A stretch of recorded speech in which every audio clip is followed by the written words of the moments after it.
Today I'm coming to you from my kitchen because I'd really like you to know me and that my work is at the church that is also called St. Peter and St. Paul's. So you go to St. Peter and St. Paul's school and I work at St. Peter and St. Paul's church.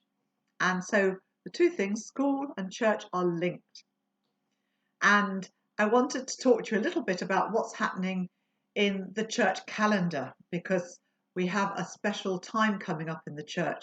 We had a special time before Christmas called Advent, and we have a special time coming up now, which will begin in half term. So I'm going to talk to you a little bit about it so that when you come to half term, you know about the time of year in the church. And it's called Lent. That's L-E-N-T, Lent. 4 letters, and they're spelt and said just as they sound. L-E-N-T, Lent. Now, Lent is 40 days long. Maybe you can help me count through those 40 days with your hands. So I'm going to do it in tens. 10, 20, 30, 40 days in Lent. I'll talk a little bit more about why in a minute. Now, lots of people in Lent give something up. They say, I'm going to stop doing that. And quite often it's chocolate. But in that time, in those 40 days, people who want to follow Jesus and be like Jesus think about how they could change their habits, that maybe harm the world or maybe harm themselves, because Lent is about learning to turn back towards God. So it's about turning towards God and focusing on love. So going from our ordinary time, our little lives that we live, and I'm going to really think about God. I'm going to turn towards God, maybe pray, maybe think more about God and God's love, and think about the habits we have that perhaps harm the world. One of the things that I did last year in Lent, I stopped driving my car because I know that my car, which uses oil, uses diesel, damages the atmosphere, damages our planet, and damages the air that we breathe. So I stopped using it. This year, I'm going to stop eating any meat at all. I'm a vegetarian, but I'm going to be vegan and eat no animal products. And that's what the other people in the church are going to be invited to do this Lent, to eat less meat. Because if we eat less meat, there's more food that can be grown to feed everybody in the world so that everybody has enough. Anyway, why do we have this time? Because it is connected with Jesus. We have this time because Matthew, Mark, and Luke, who wrote down the stories of Jesus' life from 2,000 years ago, wanted to tell us what Jesus did after he was baptized. Jesus was baptized as a grown-up, and after he'd been baptized, he knew that he needed to begin his very important work for God and with God.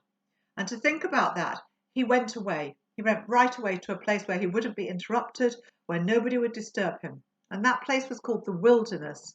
It was a place where he could pray and concentrate and really turn to God and learn that his job was to be God's love in the world. But while he was there, he was tempted. Now, temptation is usually about doing something you really shouldn't do.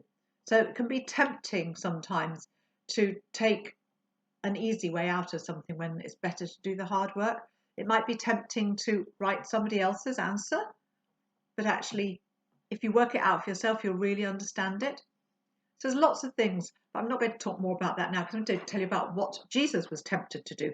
So he was in the wilderness, nobody else around, and he was not eating.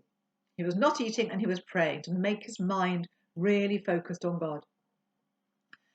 And while he was doing that, he was tempted to take a stone from the ground around him. And he was told, why don't you turn that into something you could eat? Why don't you turn the stones into bread, and then you'll be able to eat, because there's no food in the wilderness. Stones into bread. But Jesus didn't want to do magic tricks. He didn't think that God would do magic tricks. He knew that God was love, and that was the important message. So he said, no, I'm not going to just use my power for tricks. And then he was tempted to go to the top.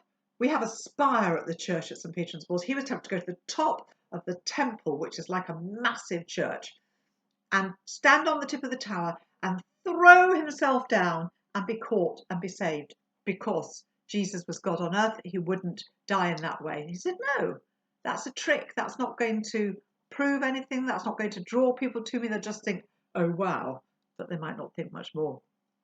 The final temptation while he was in the wilderness, praying and turning to God, was he was shown the whole world from the top of a mountain.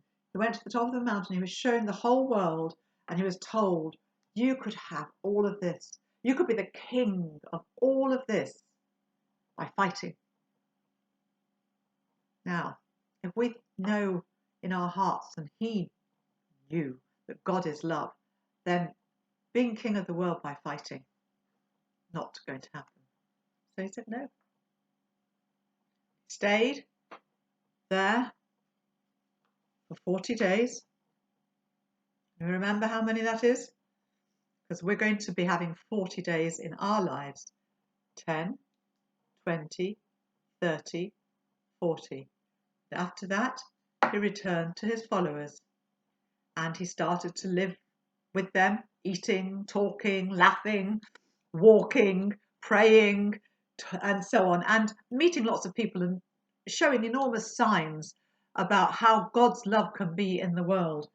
And so Lent is for us the time that starts next week with Tuesday, which is Pancake Day. We call Shrove Tuesday. That's Pancake Day. And then on Ash Wednesday, we go to church or come online and we take some ash and we mark a cross like that on our forehead to show that we're going to focus on where we come from the love, and from the fact that we have a beginning and an end to our life. So it starts next week while you're on half term. And you might like to think about what you might do during Lent that might change a little bit, or talk to your family about what you might do. And when you come back from half term, you will receive one of these. So this is Lent in a bag. And when you come back, I'll be back in my kitchen talking to you on YouTube and telling you about how to use this bag to think about Lent. Because during Lent, we think harder about how we can pray and do better things in the world, how we can pray for love to be throughout the world, how we can do things that bring more love into the world. So that's the story of Lent. You can look at Mark and Matthew and Luke's stories about Jesus going into the wilderness. You can have pancakes on Tuesday, and you can think about the ash cross on your forehead on Wednesday. And I will see you after half term. Bye.